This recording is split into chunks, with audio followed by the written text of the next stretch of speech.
নমস্কার। কবিগুরু রবীন্দ্রনাথ ঠাকুরের জন্মবার্ষিকী উপলক্ষে আজ আমার নিবেদনে কবিগুরু রবীন্দ্রনাথ ঠাকুরের লেখা প্রশ্ন। মা গো, আমায় ছুটি দিতে বল, সকাল থেকে পড়েছি যে মেলা। এখন আমি তোমার ঘরে বসে করব শুধু পড়া পড়া খেলা। তুমি বলছো দুপুর এখন সবে, না হয় যেন সত্যি হলো তাই। একদিনও কি দুপুর বেলা হলে বিকেল মনে করতে নাই?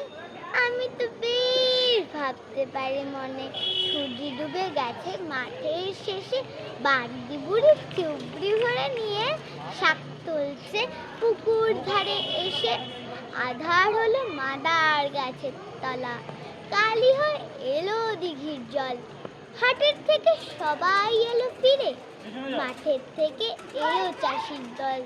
মনে করো না যেন উঠলো সাজের তারা, মনে করো না সন্ধে হলো যেন। রাতের বেলা দুপুর যদি হয়, দুপুর বেলা রাত হবে না কেন? নমস্কার।